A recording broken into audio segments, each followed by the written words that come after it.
readiness for a child to be produced depends on the justified availability of resources.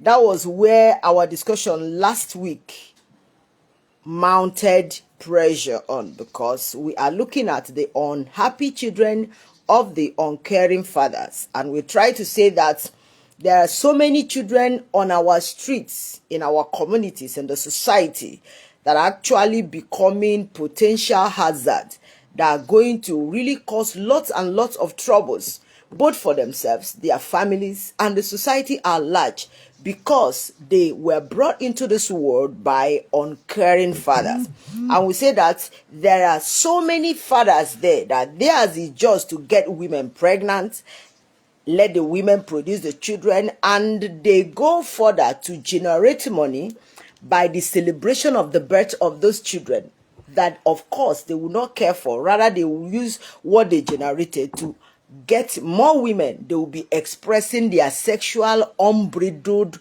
passion on, and the result is always the production of children that will not be cared for. And we are trying to say that government should please look into this.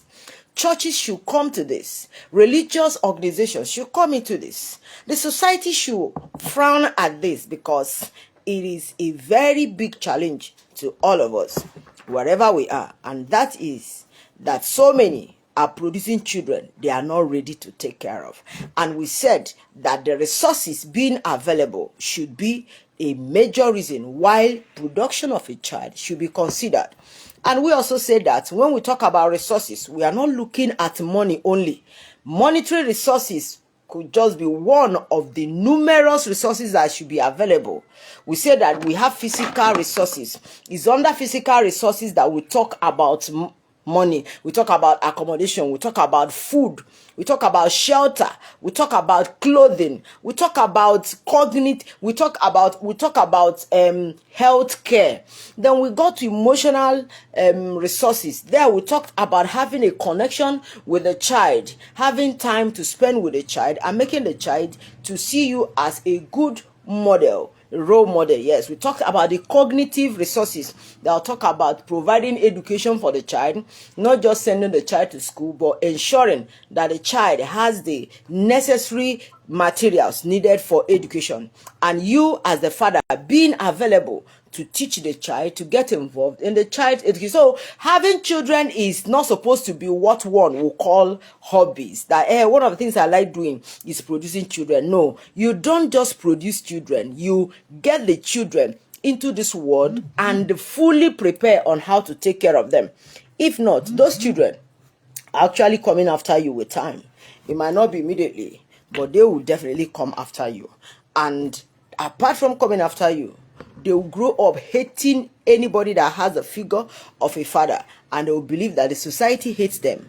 That is why they were exposed to such. Now, today in your family this week with Precious Caleb, trying to pay back for not being available here yesterday due to so many things on ground, logistics, and all the demands around me. Today we want to pay the debt to come again and talk about this. The continuation now is on the possible reasons why some men want to have children, so many children.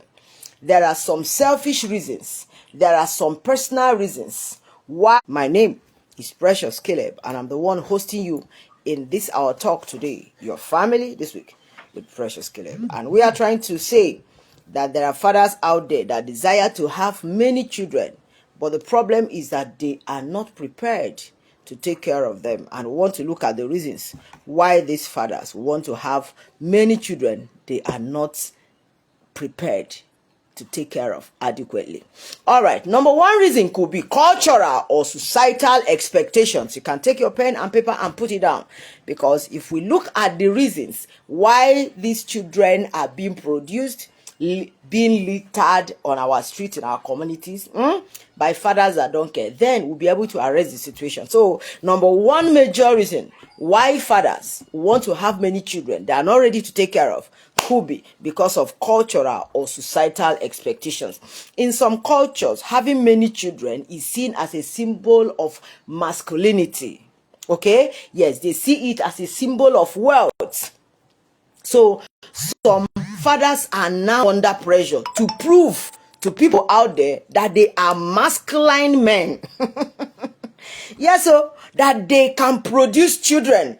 That they have so many cells in them, that in their loins there are so many children that are waiting to come out. So as their brothers are producing, they are producing. So production of children is now competition to prove who is more masculine than others in the society.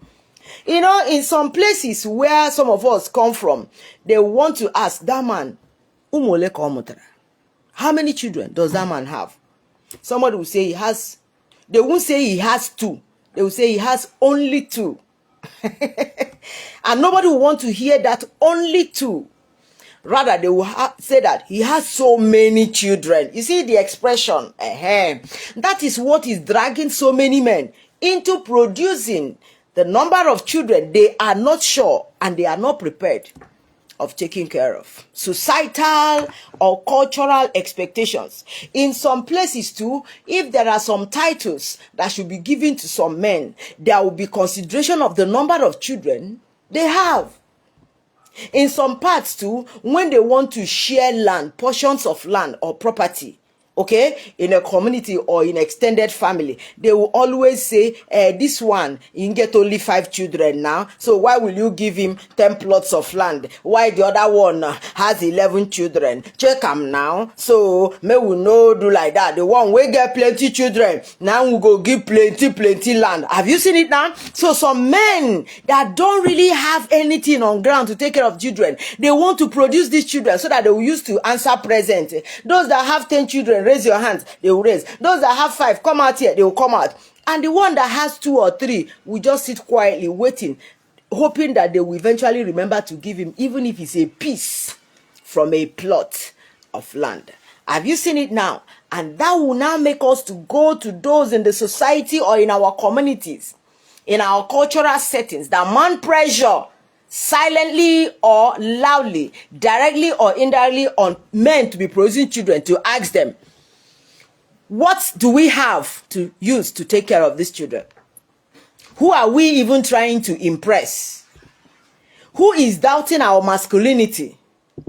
And the person doubting it, what does the person owe us? Or what do we owe the person? What contribution does the person have to the future of these children? You know, so we are trying to say that those people that are mounting pressure on people to produce children, they should please consider the risk in producing children that we are not ready to take care of. Did you get that? All right. Then we are also saying that fathers may feel pressure to conform to all these expectations that people have on them, even if they are not financially prepared. They may be pressured. They may be pressured to start producing children they are not capable of taking care of. It is a very big challenge. Then the next thing is ego and pride. Some men, not because the society is pressuring them to produce, to prove that they are masculine, to prove that they are wealthy, they just want to, express pride. They want to display ego by producing children. You understand?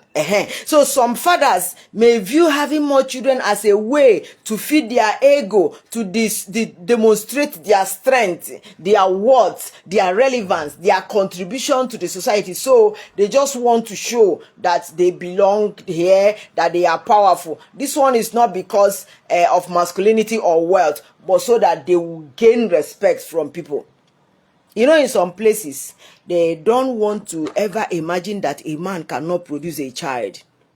Yes, it is a kind of taboo in a society where this man does not have a child. So they don't even want to know whether the challenge is from the woman or from the man. So far, that is the man. He say, Amaya Gechi. That the lineage will soon close. The man no fit produce, as if it is in the hands of the man totally to produce. So some, when they produce, they feel high like this. They display ego, that they have conquered those that believe that they will not be able to have. And to celebrate what they have conquered, they want to have more, and those that felt they won't be able to have, after they've had one, they will put another one, they'll have two, then the third one. Sometimes say let's make it 7. They produce pam pam. Is mainly because they want to prove that that they are not weak. They want to boost their ego. They want to celebrate themselves. So the first one will come, piam, second, piam, fourth, third. They say 7. They say, okay, let's make it 10. Let them know, and they believe that that is what draws more respect for them. But those children, there is no adequate plan to take care of them. Resources are not there.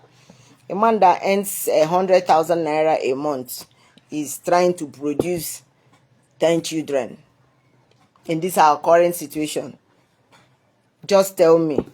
Anyway, let me not say 100,000. How many even earn up to 100,000? These are about 50 or 30. And those children will eat every day. Calculate breakfast every day. Calculate what dinner is. Okay, even if you do pap 500 in the morning, you put sachets of milk, about 5. Or don't children take milk? Before you know it, breakfast alone has taken about 5,000.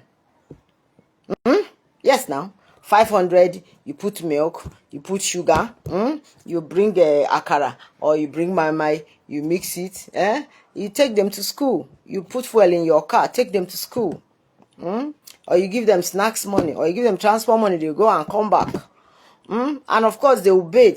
Toiletries will be there. At the end, you discover that in a month you have spent more than your salary on your children. So what then are you supposed to do? You think again. You think again, because the pride will disappear when people begin to mock you because of your inability to take care of those children. Anyway, that, by the way, I don't know your pocket, but we are giving you reasons why some men go into producing children they are sure they are not prepared to cater for. All right, the next is lack of education or family planning. In some cases, fathers may not even have access to education. They don't know about family planning. Those that know, they don't believe in family planning. You understand now? Some of them, they just want to be, having expression of emotions with the woman around, or the women they have around, and they don't know how to cage the shootout. And the shootout will just be going in piam piam piam piam piam piam piam, and they are taking corners. You don't have adequate money, and you piam piam piam. This one, your wife is pregnant and the egg splits, becomes twins, triplets, haba. And you just finished it. Your wife just came back from hospital. In less than 3 months, you're itching, and the thing is itching you. You don't even know about family planning. You can go to a hospital or medical center, or go to a medical doctor. You help you to know. It's everything I would say here. Help you to know some things you need to do, so that even if you must sleep with your wife as she's still breastfeeding, there are things you're supposed to do. There are things you're supposed to do. You can, I don't know, let me not teach you some things here. There are things you're supposed to do to ensure that you don't endanger the life of the woman by getting the woman pregnant again and producing children that you're not ready for, because you don't know how many will come next time. So fathers should please gain education in that area. And to this, I charge those that are working, those that are in offices, in civil service, to from time to time organize workshops, organize trainings, for those that are working. Some are working, but they're not educated in that area. They don't know the measures to take to ensure that they don't produce children that are not ready for. Let them know what to wear.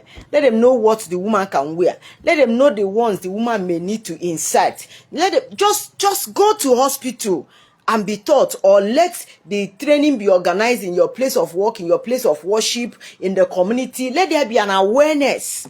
That's my own suggestion. And if you notice that anytime you hug your wife, piam, you kiss your wife, piam, everything like that, I beg, ask for help. Yes, so that you don't keep producing children that you look at them, you hate them. You hate them, not because they offended you, but because they are stressing you and straining your financial capacity. So there is need for men to be educated in that area. We are focusing on men now. I'm not talking to women on this matter. Okay? All right. So there could be lack of education or lack of family planning. Men can be involved in family planning. Even in the act, there is an extent you get to. You know that you don't shoot. You don't shoot. If you must shoot, please come out and redirect your pistol. You know? And if at all you must shoot, there is a way you shoot and there won't be any connection. I'm not the one to teach you those ones. So don't forget, I'm a pastor's wife. I'm a pastor's daughter. You don't expect me to teach. All right, that is on a lighter note anyway. So lack of education of family, lack of family planning could be one of the reasons why some fathers produce children more than they are capable of taking care of. Then I'll give you this one that will shock you: poverty and economic insecurity. I was talking with a pastor, a doctor friend the other time. I said, I hope this were just passing at a place. I saw plenty children. I said, all these people, how are they doing this in this type of place? Sometimes men think that because of poverty, they don't have this, they don't have this. The only thing they have is the body of their wives. Are you following me? So when frustration hits them outside, when hunger hits them, the only food they have available that they may not need to go outside and pay money to buy or is just the body of their wife. So without anything, they just enter, piam, and their satisfaction is on the so as they are trying to get themselves relieved from the tension of hunger, frustration, pain, rejection, and all the stuff, they just mount everything on their wives. And the peak of their enjoyment is the release of children. And if any of the cells get to the right place, there is fertilization. And a baby is about coming. Another child is coming out. So most times, in a place that is poverty stricken, men seem to dampen the pains, the frustration of not having enough money by going into sexual expressions with their wives. And of course, some of them, of course, you know, may not be that educated, or those are educated may not even be able to afford family planning materials or measures. You understand? So they just go in like that, raw. And the next thing, as they are getting themselves, children are being released, hoping to have where they will stay for 9 months before coming into this world. Are you getting it now? So it is a very big problem. But in that issue of poverty and economic insecurity, there are some men that believe that the more children they produce, the more they are making investment for their retirement or at old age. So they say, let me have plenty children so that maybe this one, and when this one is 7 years, you will go and do boy for somebody at Lagos. This one will go and do house help there. You just born children and scatter them. And those people as those children are staying in those places, they are not the ones that are feeding them. They are not the ones that are paying their school fees. Those people are paying their school fees, clothing them, doing everything. But from time to time, we'll be sending them money. So they are trying to produce children that they are going to use to generate the money they could not make by themselves.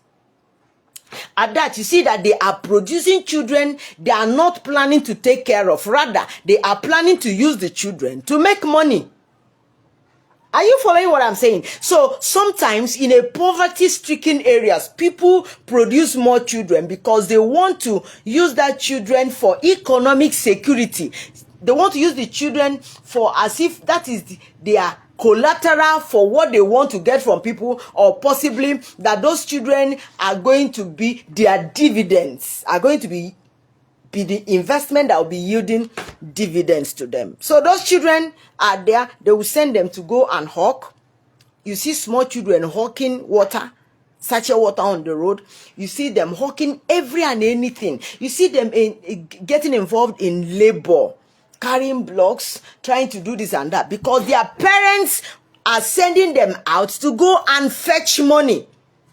Sadly enough, some of those fathers will just sit in the house, tie wrapper, use chewing stick, raise their legs, be watching football match, they will or be reading newspaper, or be gisting, playing draft in the neighborhood, and send the children, because they have formed a conglomerate. They send the children to go and produce money, go there and beg people, go and wash people's car, go and clean the compound of that person, go there and farm for somebody. And when the children come back in the evening, say, okay, you, how much did you make? They don't say only 1,000. Why be that one? You, how much do you make? And they will collect the money from the children. The next day they send them out. So they believe that the number of children they produce will determine the number of economic avenues for them. That's bad. So some of these children around that are unhappy, they're unhappy because their fathers produce them to use them to be making money, and not because their fathers love them to take care of them. I hope we are all picking what we are saying. My name is Precious Caleb. I'm the one hosting you today in your Family This Week with Precious Caleb under Family on Focus International, a fully registered NGO that is trying to reach out to the singles, the married, the separated, the divorced, and the widowed, because we want relationships to work, we want marriages to be sweeter, and we want homes to be peaceful. That is why we are saying that it is wrong for a father to produce a child or children that he is not ready to take care of. And now we are looking at some selfish reasons or some possible reasons why fathers, men, produce the number of children they are not ready to take care of. And we said number one could be because of societal pressure or cultural expectations, whereby it is a display of masculinity or wealth if you have certain number of children. Then in another aspect, we say that it could be because of ego and pride. Somebody wants to prove that he's a man, not just because society is looking at him, but just because he wants to prove that he's a man. So he'll be producing to let others know that he's a man. The next is because of lack of education or lack of family planning. They don't know about this. They don't have understanding of what it means and how it's going to turn out.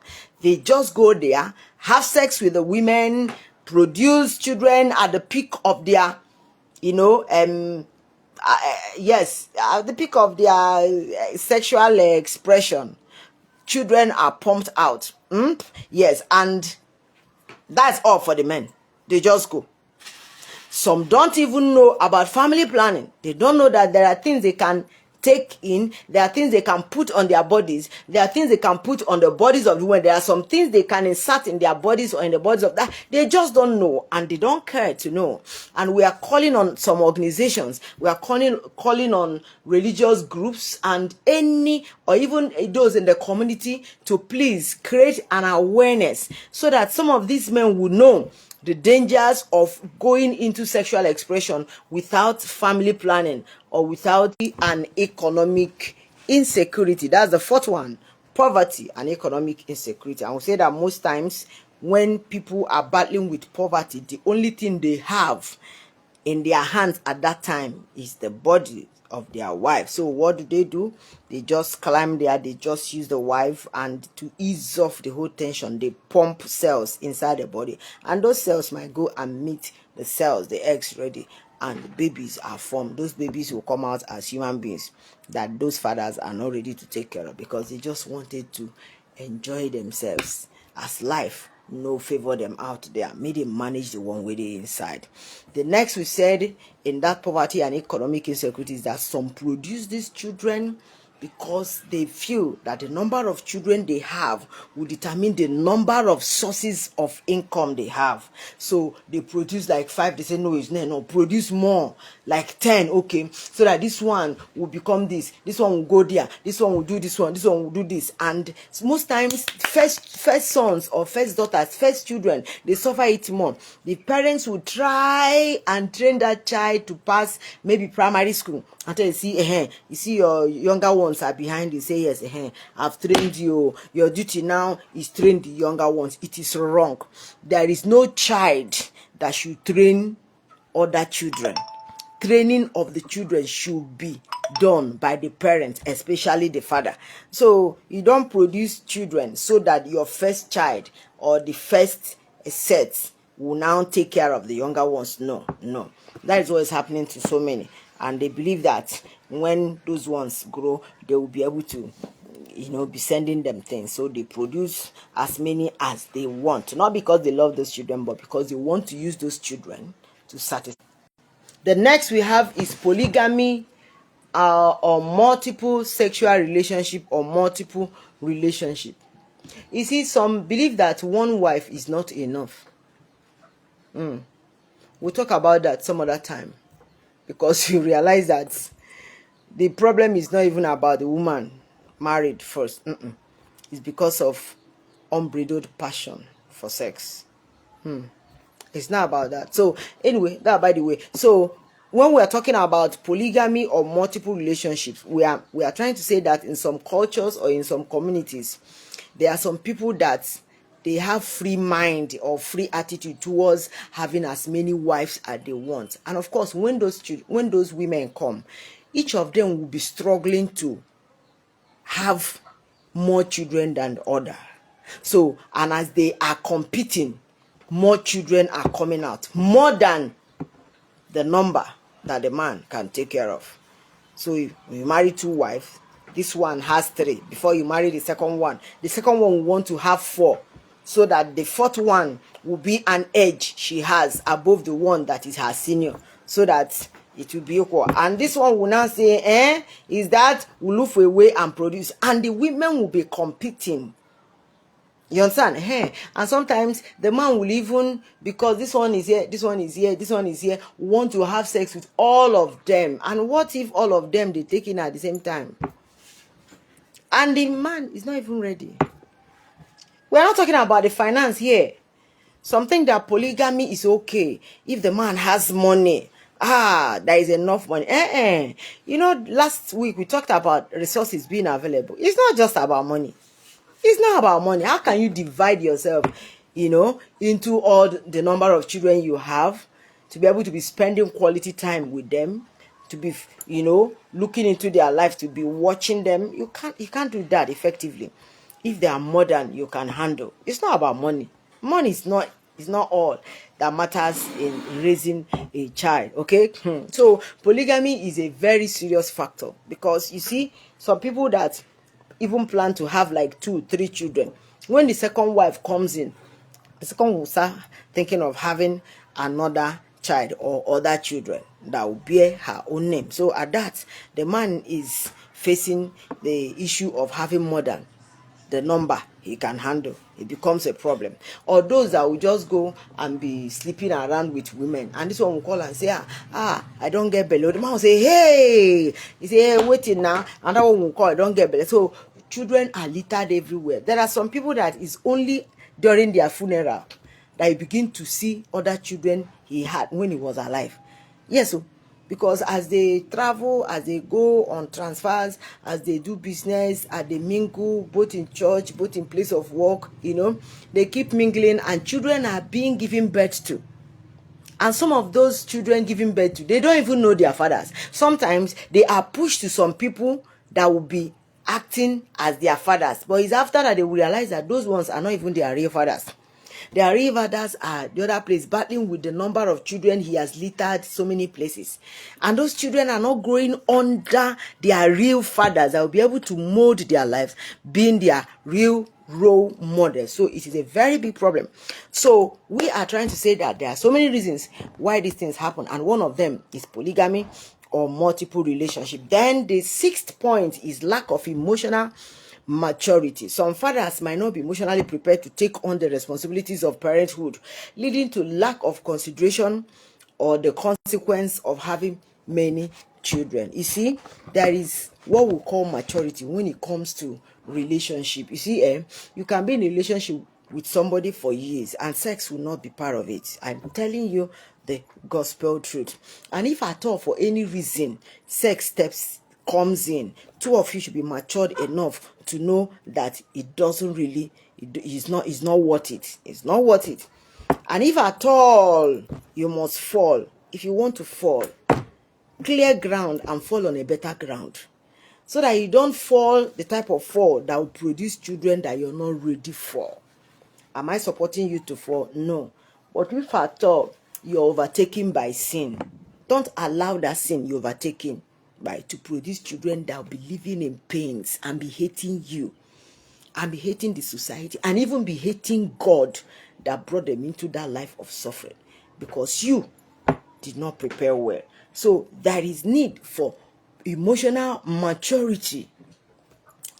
We have done a talk here in Hear Me Out Talk Show. We had a talk on just before the sex, before you get into sexual activity or relationship with anybody, you have few seconds to think. You always have few seconds to think before the real act takes place. So the few seconds you have, you can use to button up your clothes, zip up your trouser, pull your clothes up and say no. Why? Because when you look into the future, you ask yourself, this sexual activity will not last more than 1 hour. But what will come out of it might last more than 1 year, more than 10 years, more than a decade, more than a generation.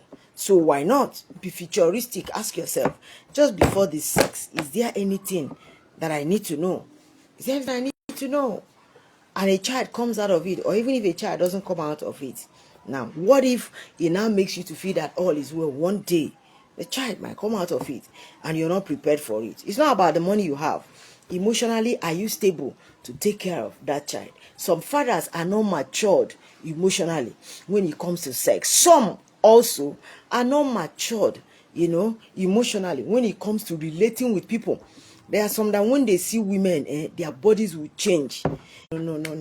I will not do this one. You must come to a point where you say, no. This is a line I must not cross. That is emotional maturity. No matter what. I have some friends that are like that. God surrounded me with good friends that I know that are just good. They are good. If you don't have friends that are matured emotionally, you're taking a very big risk. Okay, and you as a man, whether it's outside or with your wife, know how to say no.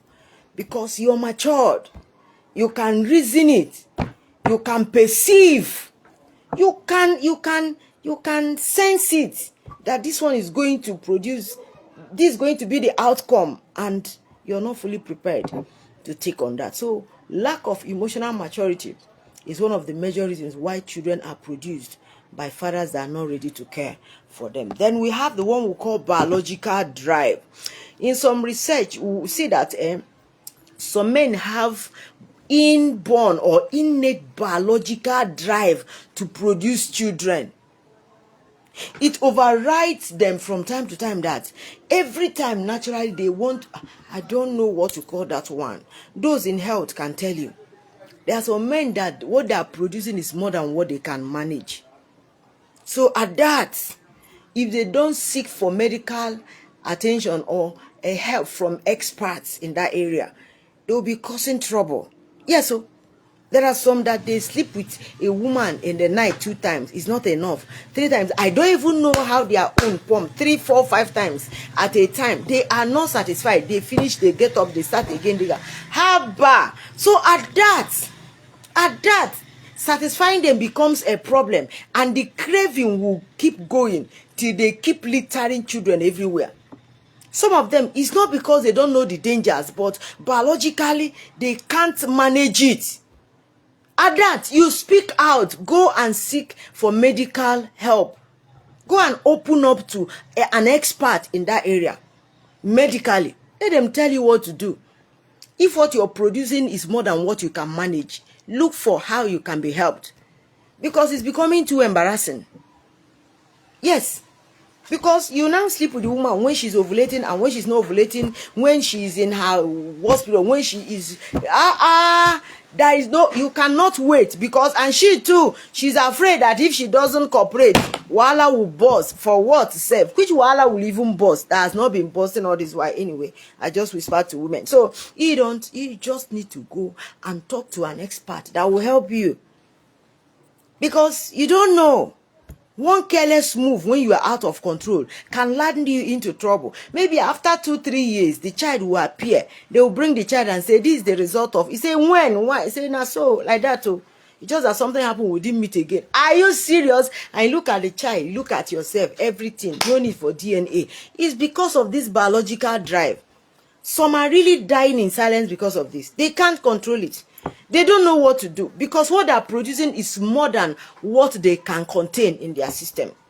And we tell them to open up to medical experts to help them, because there are those that that are good at that. Okay, the next is now social status and prestige. In some communities, like I said before, they want to use it as a way to show. So we are saying that these things should be considered. The final one I have for you here is that it could be as a result of uncontrolled life, the life that is not controlled by the spirit.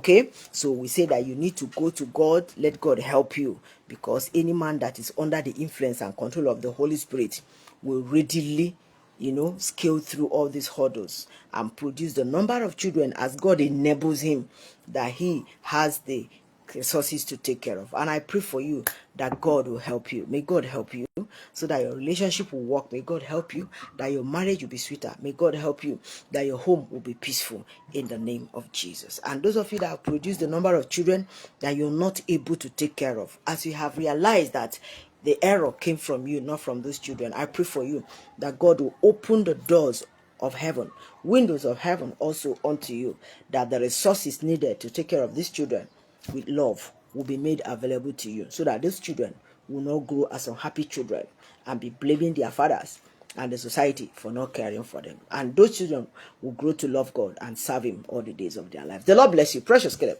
is my name. I'm your friend, and I'm glad I hosted you today. We'll continue this talk next week, because eventually our relationships will work, our marriages will be sweeter, and our homes will be peaceful. The Lord bless you. I love you all. God bless you.